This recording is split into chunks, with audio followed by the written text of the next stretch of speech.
பூம்புகார் துறைமுகத்தில் சுருக்குமடி வலைகளை பறிமுதல் செய்வதற்காக வந்த மீன்வளத்துறை அதிகாரிகள் மற்றும் மீனவர்களிடையே கடும் வாக்குவாதம் ஏற்பட்டதால் அப்பகுதியில் பரபரப்பு ஏற்பட்டுள்ளது.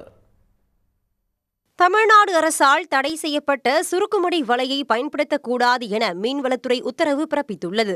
இந்த நிலையில் மயிலாடுதுறை மாவட்டம் சீர்காழி அருகே பூம்புகார் கிராமத்தில் சுருக்குமடி வலைகளை பயன்படுத்தி மீன்பிடித்து வருவதாக மீனவர்கள் சிலர் புகார் அளித்துள்ளனர்.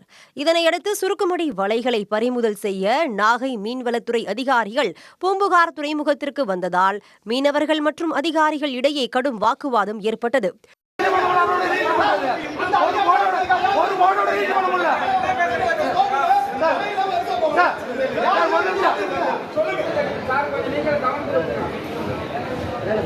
சுருக்குமடி வலைகளை துறைமுகத்தில்தான் வைத்துள்ளதாகவும் யாரும் பயன்படுத்தவில்லை எனவும் கடலில் மீன்பிடிக்கும் போது அவற்றை பயன்படுத்தினால் அதிகாரிகள் பறிமுதல் செய்யலாம் எனவும் மீனவர்கள் தெரிவித்துள்ளனர்.